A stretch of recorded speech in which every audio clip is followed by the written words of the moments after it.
We have one learning target for today. Find the lengths of segments that intersect in the interior or the exterior of a circle. And guess what? It'll work a little bit differently whether they intersect on the interior or the exterior. They do not work exactly the same way. All right, so our book calls this special segments in a circle. When two chords intersect inside a circle, each chord is divided into two segments called chord segments. Okay, kind of makes sense. If the chord's divided into segments, we ought to call them chord segments. So far, so good. In the figure that you see on the screen, chord AC is divided into segments, segment AB and segment BC. So AB and BC can be called chord segments. And then chord ED is also divided, so segment EB is a chord segment and segment BD is a chord segment. The following theorem tells us what happens or what the relationship is among these four segments. And here it is. If two chords intersect in a circle, then the products, add, subtract, multiply, or divide, multiply, then the products of the lengths of the chord segments are equal. So, if you look at the figure here, since the red chord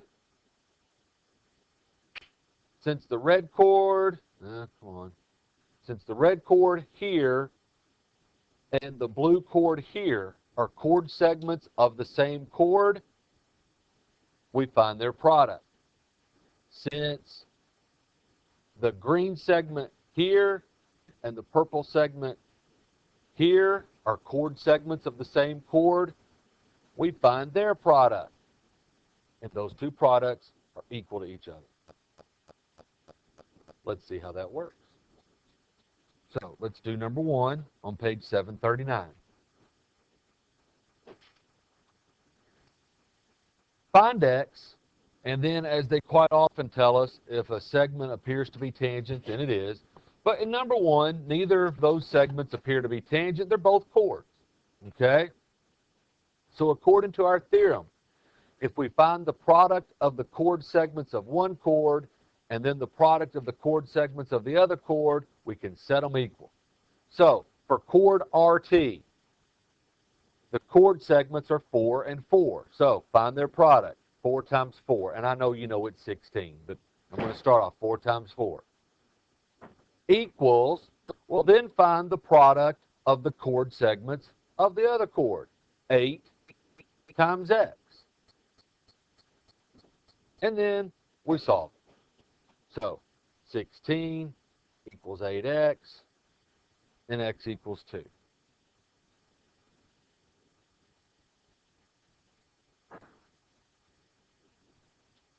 Well, that wasn't so bad, now was it?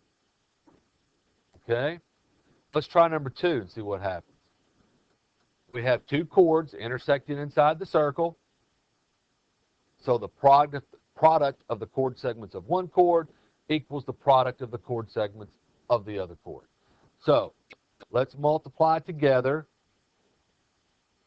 the chord segments of chord ZX. So x plus 3 times x plus 4 equals, and then we multiply together the chord segments of the other chord. So x times x plus 9. Everybody with me on setting up the equation? All right, now, sometimes we're going to get quadratic equations, and sometimes they're going to look like quadratics and not be. Let's see what happens here.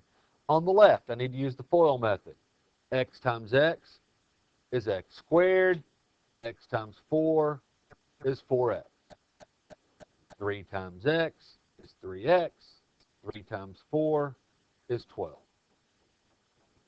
On the right side, I don't have to use the FOIL method, but I have to distribute that x. X times x is x squared. X times 9 is 9x. So I'm going with the philosophy I always do, which is simplify before you solve. So I'm simplifying each side. And I can simplify the left side just a little bit more.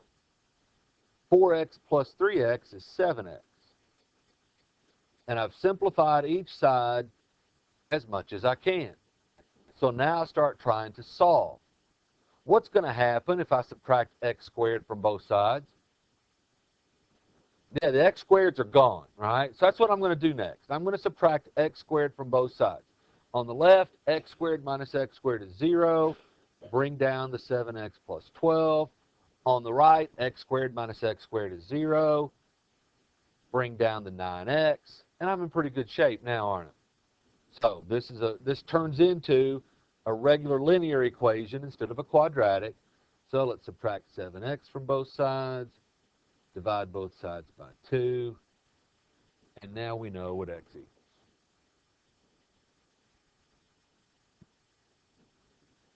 Now, could they, if they wanted to, ask you to find the length of each of those little segments? So if they do, pay attention to it and answer the whole question. And could they, if they wanted to, give us equations that are extremely difficult to solve? They can. They will. Okay? But you got the concept down? You understand the geometry? All right. All right, skip a couple, and let's go to number 5. We'll come back for those others in a minute. Number 5 says, a piece of broken pottery found at an archaeological site is shown.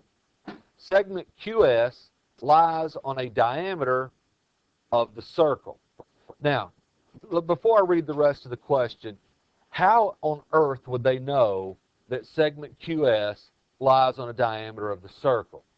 Well, here's how they made it that way, okay? Because remember our theorem that says that if a radius or a diameter is the perpendicular bisect, well, if a segment is a perpendicular bisector of a chord, then it's a radius or a diameter. So they made QS be the perpendicular bisector of that chord. Okay, it wasn't just like, wow, look at this when they dug it up. This would be a diameter of the circle. They don't know that. They made it that way. Okay? You following me? All right. So since that's the case, what was the circumference of the original pottery? So they're wondering how big was the original thing. So I've redrawn this so that we can mark on it a little bit more easily. So here's what we have. All right. They've told us that this length right here is 6 centimeters. They've told us that that's 10 and 10. Let's call this x.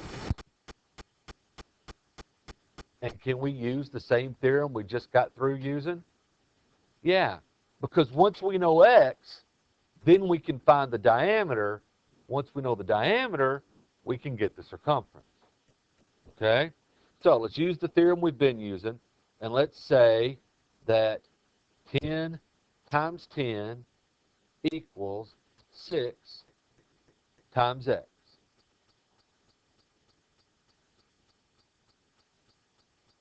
All right, well, I know that that's 100 equals 6x. So that'd be 100 over 6, or 50 thirds for x. That'd be what, 16 and 2/3, I think, if you actually work it out. Okay? But I'm going to leave it like that for just a bit. I know, I'm going to round, right? Nearest hundredth, I'm going to. But I don't want to round until I have to. If you can hold off to rounding to the last step, that's never a bad idea. All right, so that's x. That's not the diameter, though. The diameter would be 50 thirds plus 6, right? Because that little segment that I have in red of 6. And look, you can probably figure that out on your calculator. I know, well, I hope that you can also figure it out by changing 6 to 18 thirds. And so if I change 6 to 18 thirds, what would I get when I had 50 thirds and 18 thirds? All right, so that's what ought to happen, right? Let's see if I can make my calculator do that. 50 thirds plus 6, math, fraction, enter. Yeah, okay. So we ought to be able to get a diameter of 68 thirds. The question was, what's the circumference? Well, now that I know the diameter, I can tell you the circumference, because the circumference equals pi times diameter, so the circumference equals 68/3 times pi. So that would be the exact circumference, and this is in centimeters, but they tell us to round it to the nearest tenth. So let's take our 68/3 times pi, not times e, times pi, and so we get 71 point what to the nearest hundred? 21. Be able to round it correctly. 21 centimeters.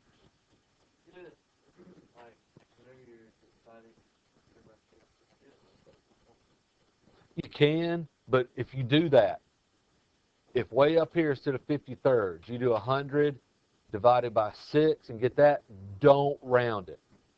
Because in this one, I don't think it's going to make any difference. But in some problems, you know, by rounding too soon, you can end up being a few tenths off. And you say, well, it's just a few tenths. Well, I'm going to count it wrong. Okay? All right, everybody with me? All right, so we can do that technique, right? The product of the chord segments of one chord equals the product of the chord segments of the other chord. And then if they ask you to do something with it, we can do something with it, like we did in number 5. The next one. A secant segment is a segment of a secant line that has exactly one end point on the circle. In the figure, segment AC is a secant segment because C is an end point that's on the circle. Segment AB is also a secant segment because it has one end point on the circle. Segment AE is a secant segment because E is the one end point on the circle, and segment AD is the last secant segment because it has the one end point on the circle. Notice that some of the secant segments are partially inside the circle and partially outside, whereas 2 of them are completely outside, aren't they? Okay? So a secant segment that lies in the exterior of the circle, which would be segment AB and segment AD, are each called an external secant segment.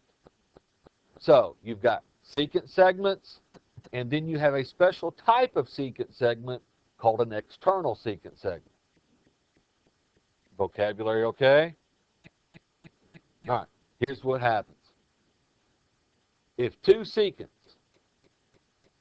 intersect in the exterior of a circle, now look at the figure there. Those 2 secant lines, they intersect in the exterior of the circle, forming our 4 different segments, right? The whole thing here, oops, I meant to do a different color. The whole thing here and the external part, the whole thing here and the external part, okay? So if 2 secants intersect in the exterior of a circle, then the product of the measures of one secant segment and its external secant segment is equal to the product of the measures of the other secant and its external secant segment.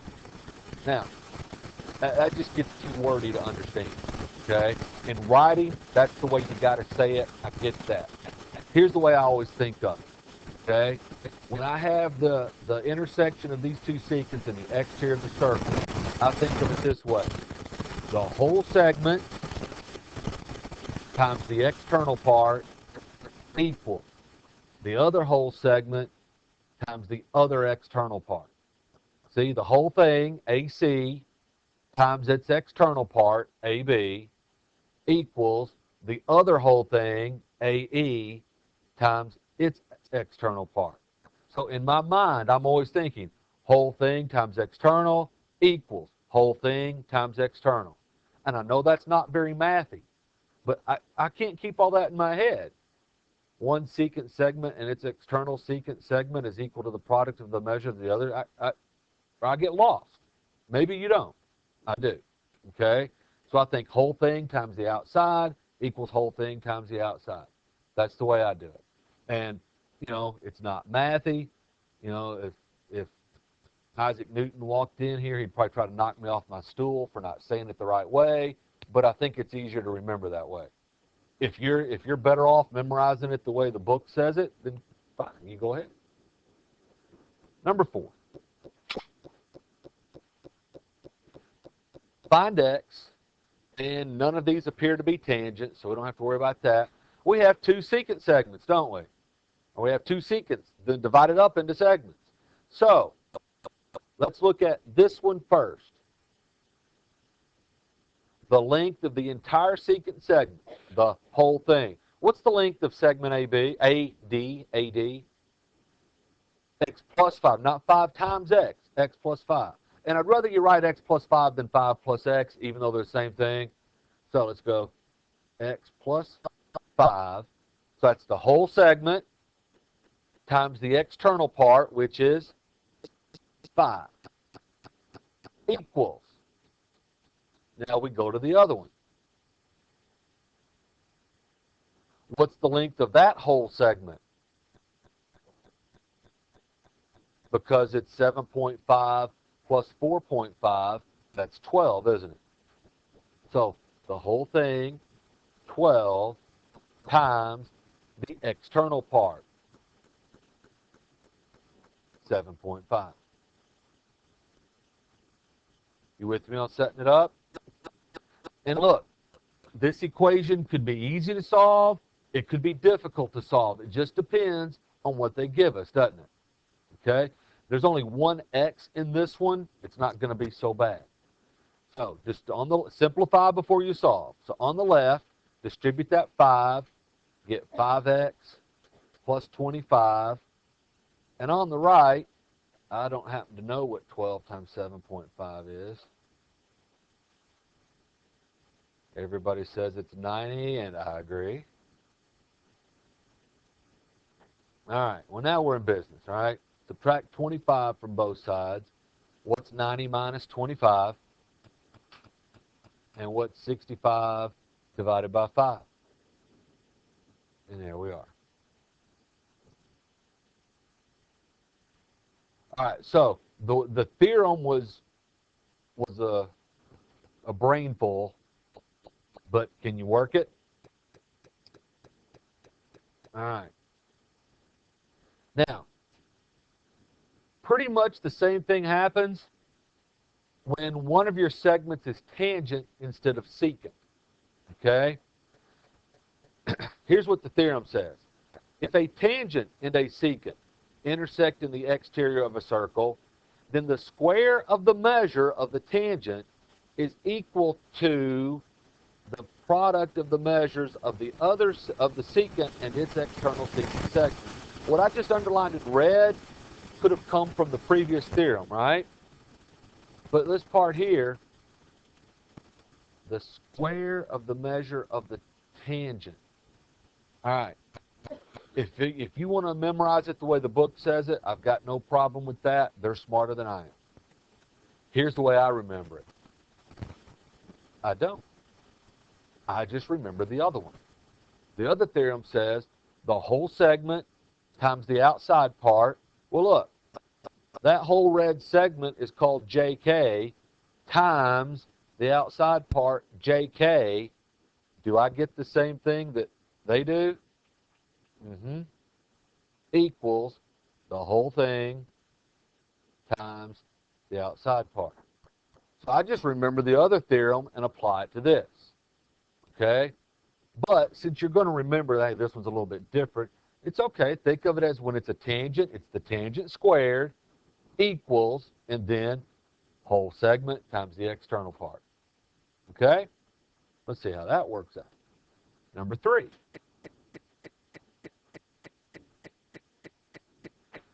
All right, we've got a tangent and a secant, and they intersect at point J, which is outside of the circle. So we can use this latest theorem or apply the previous theorem. So when I look at segment JK, I think to myself, okay, the whole thing, 6 times the external part, 6. Or I think to myself, tangent squared. I don't care which way you think of it. I'll try to do it both ways. Okay? Either way, I get 6 times 6, which is the same thing as 6 squared, equals, and then I go to the other segment. The whole thing, what's the length of GJ? 4 plus x, I'm going to write x plus 4, times the external part. What's the external part? 4. All right, solve that. See what you get.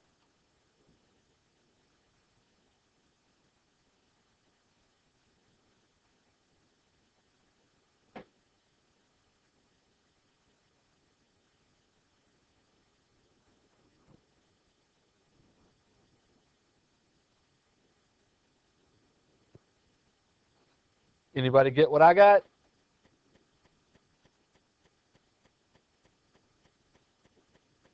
Okay. Now, if all we had were problems where, like number 1 and number 2 were, or all we had was problems like number 4, or all we had was problems like number 3, I don't think you'd have any trouble whatsoever. But we have all 3 of those types mixed up into one section. Be sure to apply the correct theorem. And these that they had here at the beginning of the exercises, these equations weren't all that bad to solve. Could they give us tough ones to solve? You betcha. Are they going to give us tougher ones to solve? Yes, they are. Okay, and we'll deal with the algebra when we have to deal with the algebra. Right now, do you understand the geometry? Any questions? All right, on page 739, do 1 through 22, 32 through 35, 44 through 49. And I'll warn you about a few of the tough ones. 11, 13, I think 16, 17, 20. Those may be some tougher equations. I think that. I've got that written in the margin of my book, those numbers for some reason. I think those were the tough ones. Okay?